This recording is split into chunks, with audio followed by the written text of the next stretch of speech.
So Godzilla versus Kong the hunted के पहले episode में मैंने कहा था कि उस वीडियो पे 2K लाइक्स कंप्लीट होते ही मैं स्टोरी को पूरा कवर करूंगा और तुम लोगों ने कुछ ही घंटे में टारगेट कंप्लीट कर दिया। सो आज की वीडियो में हम गॉडजिला और सिला को इंडिया में फाइट करते देखेंगे और Godzilla cross Kong the new empire से पहले की पूरी स्टोरी को कवर करेंगे। सो मेक श्योर वीडियो को एंड तक देखना नहीं भूलना। और हाँ, अगर आपने इसका पहला पार्ट अभी तक नहीं देखा, आप पहले पार्ट 1 चेकआउट कर लेना, जिसका लिंक आपको डिस्क्रिप्शन में मिल जाएगा। सो चलिए जानते हैं आगे की स्टोरी को। सो अभी तक हमने देखा कि सिला ने कुंदुकलम नाम के न्यूक्लियर पावर प्लांट पे हमला कर दिया था और इंडियन आर्मी अपने MiG-29 में आके सिला पे अटैक कर देते हैं, पर सिला रही एक powerful Titan without any effort सारे प्लेन्स को डिस्ट्रॉय कर देती है और पूरे पावर प्लांट को डिस्ट्रॉय करना शुरू करती है और लिटरली न्यूक्लियर मेल्टडाउन वार्निंग को इशू कर दिया जाता है पूरे स्टेट में। इसके बाद सिला एक टाइप ऑफ फेरामोन्स रिलीज करती है और सारी न्यूक्लियर रेडिएशन को सोक कर लेती है वहाँ से। पर अब सब लोगों की नजर गॉडजिला पे थी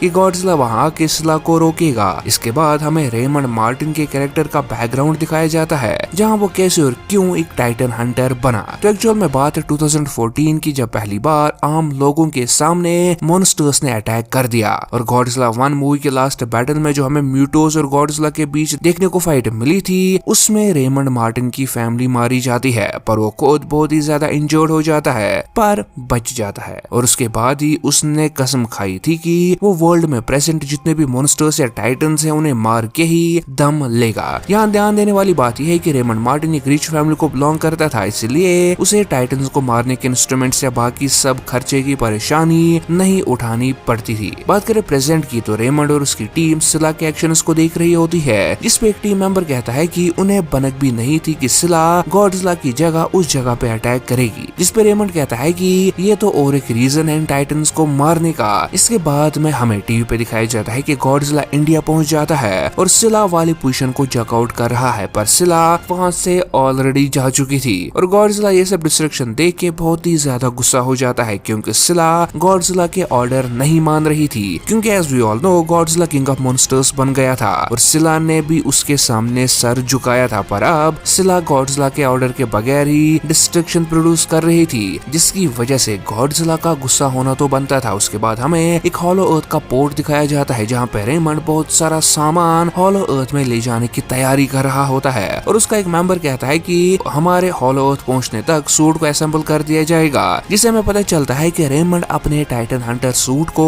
हॉलो अर्थ में ले जा रहा है ताकि वो वहाँ पे प्रेजेंट डिफरेंट मॉन्स्टर्स पे उसे यूज कर पाए। और वहीं हमें दूसरी तरफ दिखाया जाता है कि गॉडजिला और मूवमेंट पे है और वो सिला का पीछा कर रहा है पिछले एक वीक से, जहाँ पे सिला ने कुंदुकलम वाले अटैक के 2 दिन बाद ही उसने यूके में एक न्यूक्लियर लैब पे अटैक कर दिया और उसके बाद प्रेस्टन में एक यूरेनियम मैन्युफैक्चरिंग फैक्ट्री पे। पर गॉडजिला हमेशा सिला से 2 कदम पीछे था, जहाँ सिला डिस्ट्रक्शन करके वहाँ से निकल जाती थी। ये सब देख के रेमंड कहता है कि मुझे तो ऐसा लगता है कि गॉडजिला सिला को रोकना ही नहीं चाहता, वो बस न्यूक्लियर एनर्जी का हिस्सा चाहता है जो सिला एब्सॉर्ब कर रही है, जो कि शो करता है कि रेमंड कितना ज्यादा हेट करता था इन मॉन्स्टर्स को। उसके बाद हमें बताया जाता है कि 3 आवर पहले ही सिला ने इटली में एक अमेरिकन एवियानो न्यूक्लियर बेस पे अटैक कर दिया था और उसने 30 से भी ज्यादा न्यूक्लियर मिसाइल्स की एनर्जी को एब्सॉर्ब कर लिया है। और रेमंड कहता है कि प्रिकॉशंस के तौर पे हमें एक और न्यूक्लियर बीकन एक्टिवेट कर देते हैं ताकि गॉडजिला को उनके हॉलो अर्थ में जाने के बारे में कुछ पता न चले।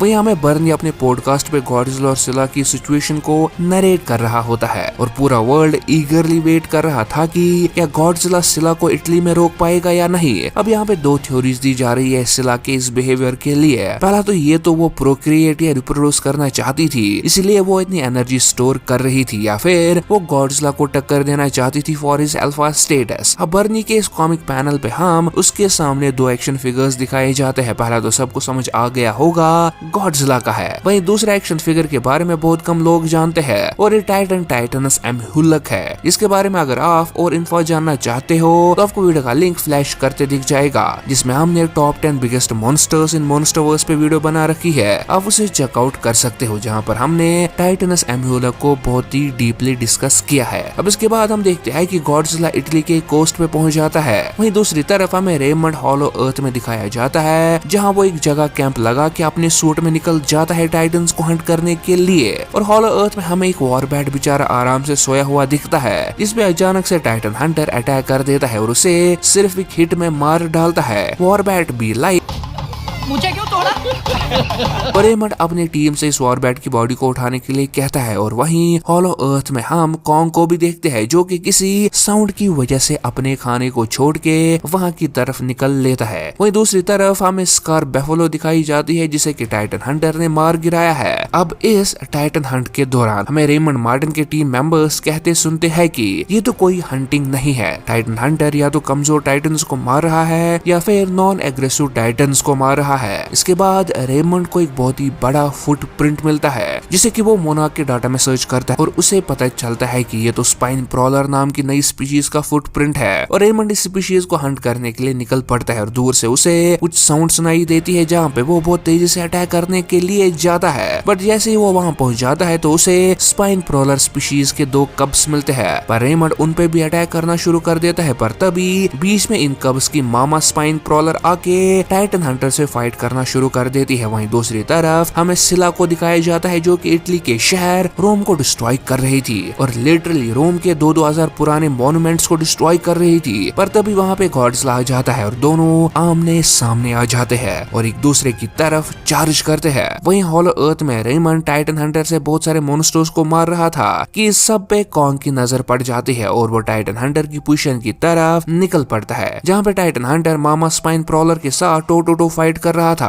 बट इवेंचुअली टाइटन हंटर उसे मार डालता है। पर जैसे अब वो स्पाइन प्रॉलर कब्स को मारने वाला होता है तभी वहाँ पे कॉन्ग आ जाता है और टाइटन हंटर से फाइट करना शुरू कर देता है। पर हम देखते हैं कि टाइटन हंटर लिटरली कॉन्ग को बराबर की फाइट दे रहा था बट वे टाइम कॉन्ग का पलड़ा भारी पड़ रहा होता है और इवेंचुअली कॉन्ग एक सुप्लेक्स मार के टाइटन हंटर को एक बहुत ही ऊंची हाइट से गिरा देता है जहाँ नीचे पड़ते ही टाइटन हंटर के पूरे सूट की धज्जियां निकल जाती है और एक ब्लास्ट में पूरा सूट डिस्ट्रॉय हो जाता है। पर हम देखते हैं कि रेमंड मार्टिन अभी भी जिंदा है और वो इस सूट से बचा के निकल रहा है। पर जैसे ही वो बाहर आता है वहीं 2 स्पाइन प्रॉलर कब्स उसका वेट कर रहे थे जिनकी मां को उसने इससे पहले मारा था और ये दोनों कब्स रेमंड मार्टिन पे अटैक करके उसे मार डालते हैं और कॉन्ग भी वहां से निकल जाता है बाकी सारे कैंप को डिस्ट्रॉय करके। तो रेमंड मार्टिन और टाइटन हंटर सूट की स्टोरी का तो हमें एंड देखने को मिलता है बट सिला और गॉड्जिला की फाइट इस स्टोरी में अधूरी छोड़ दी जाती है। पता है क्यों? क्योंकि ये फाइट हमें मूवी में देखने को मिलेगी। Yes, Godzilla cross Kong the new empire movie के स्टार्टिंग में हमें गॉड्जिला वर्सेस सिला वाली ये फाइट रोम में देखने को मिलेगी और कुछ क्लिप्स में हम गॉड्जिला को रोम के एक मॉन्यूमेंट में रेस्ट करते देखते हैं। वो सीन मोस्ट प्रोबेबली सिला को हराने के बाद वाला सीन होगा जहाँ पे गॉड्जिला फिर रोम में ही रेस्ट करेगा। सो स्टोरी को जानने के बाद आप सब अब गॉड्जिला भी कॉन्ग 2 मूवी देखने के लिए रेडी हो चुके हो, इसलिए मेक श्योर वीडियो को लाइक और चैनल को सब्सक्राइब करना नहीं भूलना और इस वीडियो को ज्यादा से ज्यादा शेयर कर देना मॉन्स्टरवर्स फैंस के साथ। और अगर ऐसे ही मॉन्स्टरवर्स पे और वीडियोस एंजॉय करना चाहते हो तो मेक श्योर आप हमारी गॉड्जिला वर्सेस शिमो वाली वीडियो को चेकआउट करना नहीं भूलना या फिर रिसेंटली आने वाले